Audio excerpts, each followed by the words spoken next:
ഇതാണ് അടിപൊളി കാർ. ഇത് റിമോട്ട് കൺട്രോൾ. നല്ല ബിൽഡ് ക്വാളിറ്റി ആട്ടോ. വെയിറ്റ് ഉണ്ട്. ഇത് സ്പെയർ ടയറല്ല, ഇത് റിമോട്ടാണ്. ഈ വണ്ടിൻ്റെ ഏറ്റവും വലിയ ഉപയോഗം ഇതിൻ്റെ ചാർജർ. ഇത് റീചാർജബിൾ ബാറ്ററി. ഇത് നമ്മൾ ഫസ്റ്റ് അൺലോക്ക് ചെയ്യണം. ഇതാണ് ഇതിൻ്റെ ബാറ്ററി. അത്രയേ ഉള്ളൂ. വളരെ സിമ്പിളായിട്ട് അങ്ങ് പുറത്തെടുക്കുക. എന്നിട്ട് നേരെ ഇതിനുള്ളിൽ കുത്തുക. USB charging. അപ്പോൾ ഇതിൻ്റെ കേബിൾ ഇതിൻ്റെ കേബിൾ ഇതാണ് സംഭവം. USB കേബിളാണ്. ഇതൊരു ഭാഗത്ത് നമ്മൾ കുത്തു USB ചാർജ് ചെയ്യാൻ വേണ്ടി. ഈ ഭാഗം ഈ പോയിന്റ് നമ്മൾ കുത്തും, കണക്ട് ചെയ്യും, പോയി ചാർജ് ആവും. അപ്പോൾ വളരെ സിമ്പിളാണ് ഇത് വണ്ടിയിൽ നിന്ന് പുറത്തെടുക്കാൻ. ഈ ബാറ്ററി പോയി ചാർജ് ചെയ്യാനും അതാണ് ഇതിൻ്റെ ഏറ്റവും വലിയ പ്രത്യേകത. പിന്നെ ഒരു ചാർജ് ഒരു 25 മിനിറ്റ് നിൽക്കും വണ്ടി ഓടിക്കൽ. ലോക്ക് ചെയ്യാം, ഇത് ഇട്ട് മൂടാം. ഈ മൂടി ഇതിൻ്റെ മേലെ അങ്ങ് നിൽക്കില്ല, അങ്ങ് തുറച്ചു പോകും. അപ്പോൾ അതിന് ഒരു സ്പെഷ്യൽ ക്ലിപ്പ് ഉണ്ട്. എല്ലാ വണ്ടിക്കും ഈ ക്ലിപ്പ് വരുന്നതാണ് അവർ.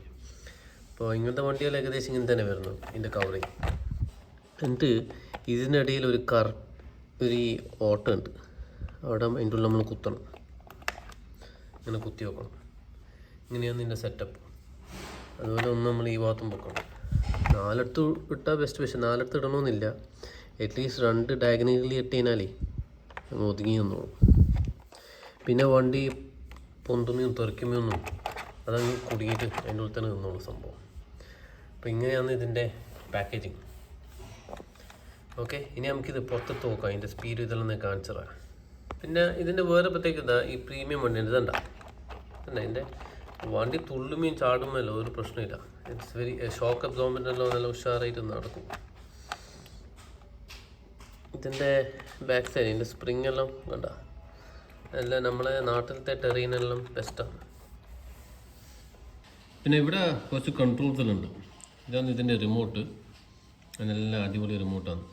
ഇത് നല്ല ഒരു കുഷനി ഫീലിംഗ് ആണ്. നല്ല ഗുഡ് മെറ്റീരിയൽ. അതും വേറൊരു പ്ലസ് ആണ്. നല്ല റിമോട്ടാണ്. പിന്നെ ഇത് ട്രിഗറാണ്. ഇത് അമർത്തിക്കാനാൽ വണ്ടി മുന്നോട്ടും ബാക്കോട്ടും പോകും. ഇതിൻ്റെ മേലെ കുറച്ച് സെറ്റപ്സ് ഉണ്ട്. ഈ വണ്ടി സ്പീഡ് മോഡ് ഒന്നെങ്കിൽ ലോ സ്പീഡ്, ഹൈ സ്പീഡ്. ലോയിൽ തന്നെ ഇത് പറച്ച് ഓടിക്കും. ഇത് ഹൈ എന്ന് പറഞ്ഞാൽ പിടിച്ചാൽ കിട്ടില്ല. ഇത് വീട്ടിൻ്റെ ഉള്ളിൽ നിന്നൊന്നും ഓടിക്കാൻ പറ്റില്ല ഈ വണ്ടി. പിന്നെ ഇത് എന്ന് പറഞ്ഞു കഴിഞ്ഞാൽ നമ്മൾ ഇത് ട്രിഗർ വലിച്ചു കഴിഞ്ഞാൽ ഒന്നെങ്കിൽ ബാക്കോട്ട് പോകും അല്ലെങ്കിൽ മുന്നോട്ട് പോകും. അത് നിങ്ങൾക്ക് ഓപ്പോസിറ്റ് വേണമെങ്കിൽ അത് ചെയ്യാം. അതാകുമ്പോഴത്തേക്കാണെങ്കിൽ അതിനനുസരിച്ചിട്ട് ബാക്കോട്ട് അമർത്തുമ്പോൾ ബാക്കോട്ട് പോകും, മുന്നോട്ട് പോകും. അങ്ങനെ. ഇത് ടയർ സ്ട്രെയിറ്റനിങ്. നിങ്ങൾ ടയർ നീങ്ങുന്നുണ്ട. അപ്പോൾ നിങ്ങൾക്ക് അത് സ്ട്രെയിറ്റ് ആയിട്ടില്ലാന്ന് വെച്ച് ഇത് അഡ്ജസ്റ്റ് ചെയ്യാം. അങ്ങനെ ഇത് ടോട്ടലി കസ്റ്റമൈസബിൾ ആണ്. അതൊന്ന് ബെനിഫിറ്റ്. പിന്നെ വേറെ എന്ന് പറഞ്ഞു കഴിഞ്ഞാൽ ഇത് എത്ര തിരിയണോ നമ്മളിങ്ങനെ തിരിച്ച് ചെയ്തിട്ടുണ്ട്. ഇതിപ്പോൾ ഇത്ര തിരിയുന്നുണ്ട്. ഇത് കുറക്കണമെങ്കിൽ ഇത് ഓപ്പോസിറ്റ് തിരിച്ചു കഴിഞ്ഞാൽ വേണ്ട അത്ര തിരിയും. അപ്പോൾ അതിൻ്റെ സെറ്റിങ്സ് ആണ് ഇത്. ഓക്കെ, അപ്പോൾ ഇത് ട്രിഗർ ഇരിക്കുകയല്ല പോകുന്നുണ്ടോ. ഇത് ലോ സ്പീഡിൽ ഇങ്ങനെ പറക്ക് ചെയ്ത് പിടിച്ചാൽ കിട്ടില്ല. അപ്പോൾ നമുക്കിനി പുറത്ത് ഇത് ഓടിക്കാം. ഉണ്ട് നോക്കാം ഇതെങ്ങനെയുണ്ട്. Okay,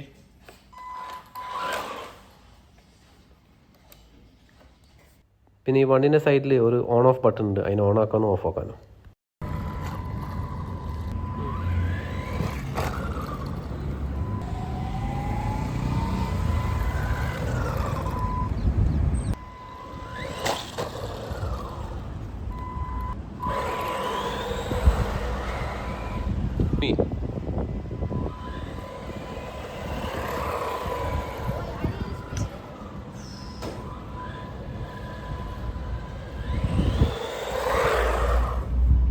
Let me see.